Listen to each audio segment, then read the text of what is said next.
Most people think a car stops being an asset when it's worth less than what you owe. That's negative equity. And yeah, that's bad.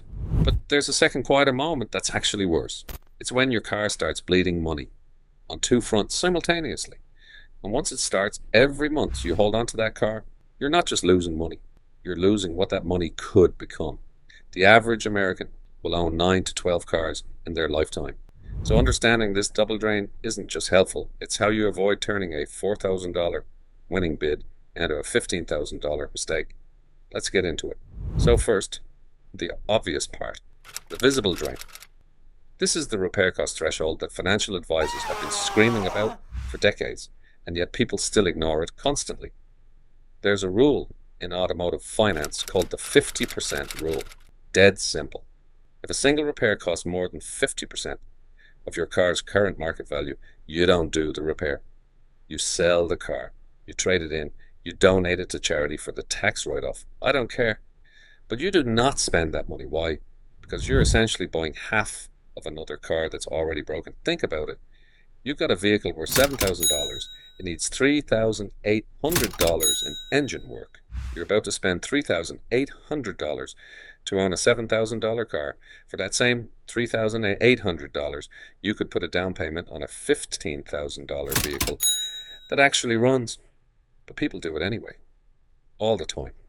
I've seen it at auctions constantly. Somebody buys a high mileage SUV for $3,500, then dumps $2,000 into it immediately. And acts surprised when it needs another $1,800 in work 6 months later. Here's what the data actually shows. AA's 2025 study found that the average vehicle ownership cost is $11,577 per year when you factor in everything. Depreciation, fuel, maintenance, insurance, registration, all of it. That breaks down to about $965 per month as at now. The study also found that maintenance and repairs alone cost drivers about 9.83 cents per mile. If you're driving the typical 15,000 miles per year, that's $1,474 annually, just for keeping the thing functional. But here's the thing, that's an average. That number assumes you've got a relatively healthy car, something in that 3 to 7-year-old sweet spot. Once you cross into high mileage territory, that number explodes.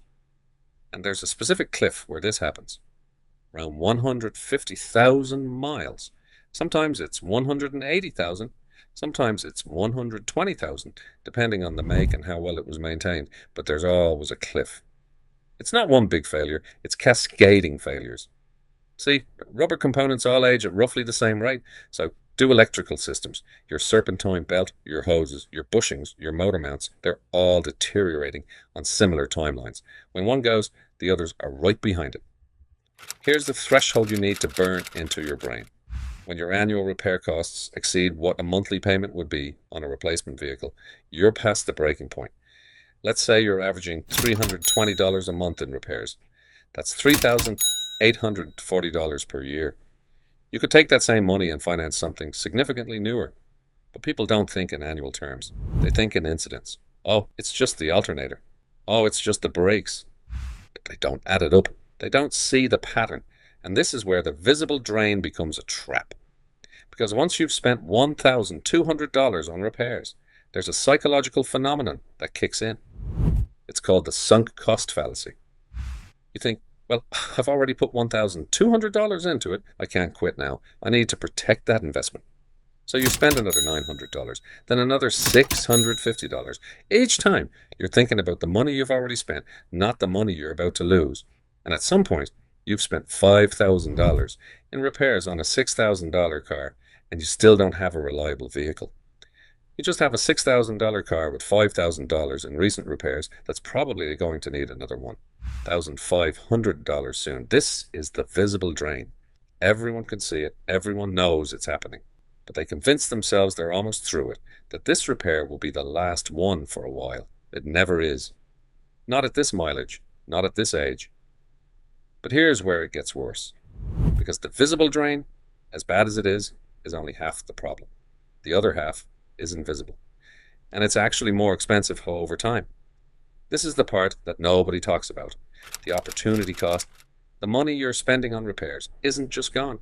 It's gone from a place it could have been working for you.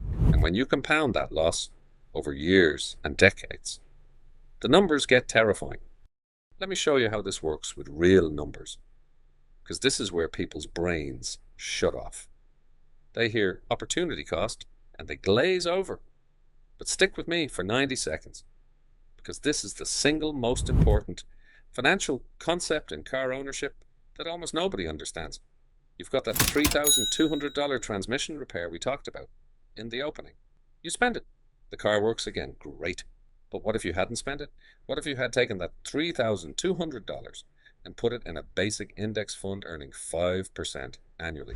Not some aggressive crypto bet, just boring standard market returns. In 20 years, that $3,200 becomes $8,492. You just gave up $8,492 to fix a transmission that's going to fail again eventually anyway. Now let's scale this up. The average new car loses about $6,500 in value in its first year just from depreciation. That's money that evaporates. Now imagine you bought a 2-year-old car instead and saved that $6,500. Over a lifetime, buying 10 cars this way instead of new and investing those savings, you'd have $437,535 by age 75. That's not a theoretical number. That's compound interest math. That's real money you're giving up every time you make an inefficient car decision. Now apply this to the repair spiral we just talked about. You're spending $320 a month on average keeping a dying car alive. That's $3,840 per year. Let's say you do this for 3 years before you finally give up and replace the vehicle. You've spent $11,520 in total repairs. If you had replaced the car 3 years earlier and invested that $320 per month instead of 5% in returns, you'd have $12,471 after those 3 years. You didn't just lose $11,520. You lost the opportunity to turn it into $12,471. That's a swing of almost $24,000 in total financial position. And here's the part that really hurts. This compounds. Every dollar you waste on an inefficient car is a dollar that can't start compounding today, which means it's also not compounding tomorrow, or next year, or in 10 years. Time in the market beats timing the market. Every investor knows this. But car owners don't think of repair money as investment money. They think of it as, well, I have to have a car, so this is just the cost. No, you have to have transportation.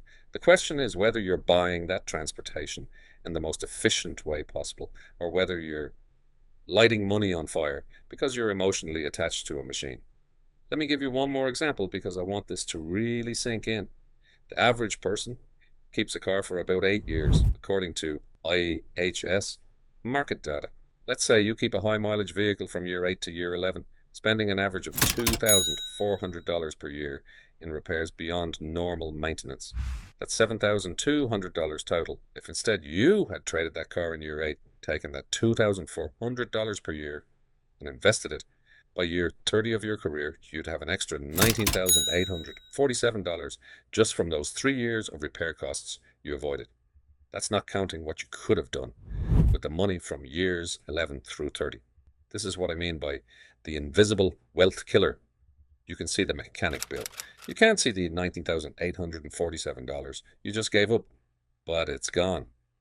And once time passes, you can't get it back. Compound interest only works if you give it money to compound. Every dollar tied up in a depreciating asset is a dollar that's not working for you. So now you see both drains, the visible one, repair costs exceeding vehicle value, and the invisible one, opportunity costs exceeding what those repairs will ever be worth in the long run. But here's the critical question. When do both of these hit at the same time? Because that's the inflection point. That's the moment a car definitively stops being an asset and becomes a wealth extraction machine working against you on two fronts. And if you can identify this moment, you can get out before the damage gets catastrophic. The double drain hits when the three conditions exist simultaneously. Condition 1. Your repair costs are approaching or exceeding 50% of the vehicle's value in a single incident, or your annual repair costs are exceeding what a monthly payment would be on a replacement. This is the visible drain I talked about. You can feel this one. It hurts your checking account today. Condition 2, you're in high mileage territory where cascading failures are either happening now or imminent. This usually means over 150,000 miles, sometimes over 120,000 for certain brands. This is the technical reality. Systems are failing on similar timelines, meaning more failures are coming, whether you fix this one or something else breaks next month. Condition 3, you have money going into repairs that could otherwise be deployed for wealth building. This sounds obvious, but think about it. If you're barely scraping by, if every dollar is already spoken for, if you're in pure survival mode, then opportunity cost is kind of irrelevant because you don't have the option to invest anyway. You're just trying to get to work.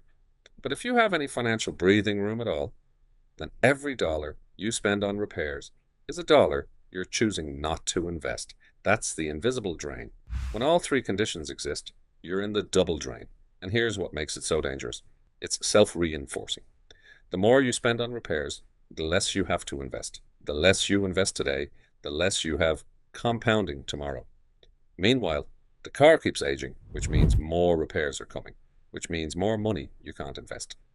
It's a death spiral. Look, cars are tools. They get you from point A to point B.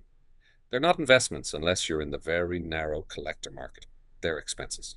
And like any expense, you want to minimize them, especially when minimizing them means you have more money to actually build wealth with.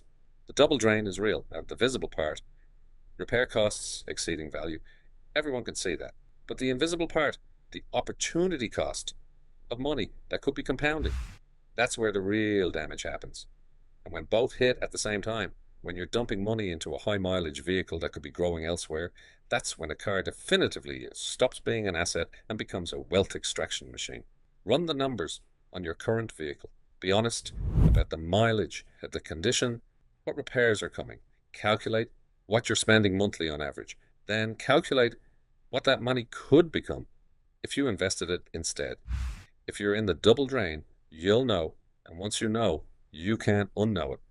If this changed how you think about car ownership, hit subscribe. I break down the financial side of buying, selling, and owning vehicles every week.